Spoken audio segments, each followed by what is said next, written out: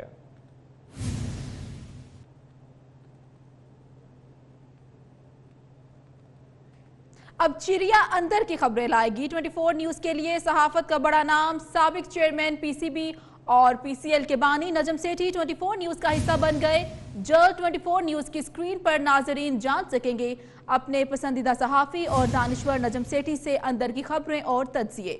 اب سیاسی بساط کی چالیں بے نقاب ہوں گی 24 نیوز کی سکرین پر. اب چڑیا اندر کی خبریں لائے گی 24 نیوز کے لیے. صحافت کا بڑا نام سابق چیئرمین پی سی بی اور پی ایس ایل کے بانی نجم سیٹھی 24 نیوز کا حصہ بن گئے ہیں. جلد 24 نیوز کی سکرین پر ناظرین جان سکیں گے اپنے پسندیدہ صحافی اور دانشور نجم سیٹھی سے اندر کی خبریں اور تجزیے. اب سیاسی بساط کی چالیں بے نقاب ہوں گی 24 نیوز پر. میں جہاں جاتا ہوں مجھے لوگ پوچھتے ہیں آپ ٹی وی پہ کب واپس آ رہے ہیں. آج مجھے بڑی خوشی ہو رہی ہے آپ کو بتاتے ہوئے کہ میں نے چینل 24 پہ اپنا شو شروع کرنے کا فیصلہ کیا ہے.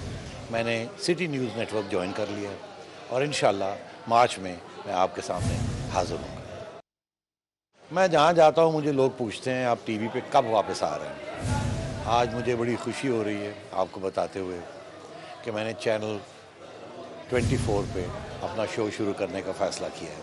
میں نے سٹی نیوز نیٹ ورک جوائن کر لیا اور انشاءاللہ مارچ میں آپ کے سامنے حاضر ہوں گا. کہ پبلک ٹرانسپورٹ بھی پبلک کی نہ رہی. پنجاب حکومت نے میٹرو اور فیڈر بسوں پر سبسڈی کم کرنے کا منصوبہ تیار کر لیا.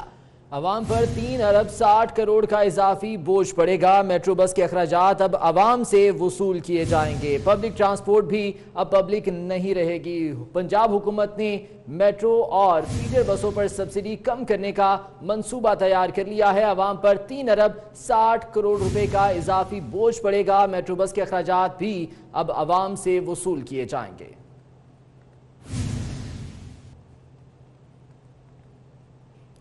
وزیر اعلیٰ پنجاب عثمان بزدار نے چودھری برادران سے ملاقات کی ہے جس میں کاف لیگ سے تعلق رکھنے والے وزیر معدنیات عمار یاسر نے استعفیٰ واپس لے لیا. عمار یاسر نے گزشتہ ماہ حکومت پنجاب سے ناراضی کی بنا پر استعفیٰ دے دیا تھا. ملاقات میں چودھری مونس الہی، چودھری صالح حسین، چودھری حسین الہی اور چودھری راسخ الہی بھی موجود تھے. تو اہم خبر سے آپ کو اپڈیٹ کر رہے ہیں کہ وزیر اعلیٰ پنجاب عثمان بزدار نے چودھری برادران سے ملاقات کی ہے.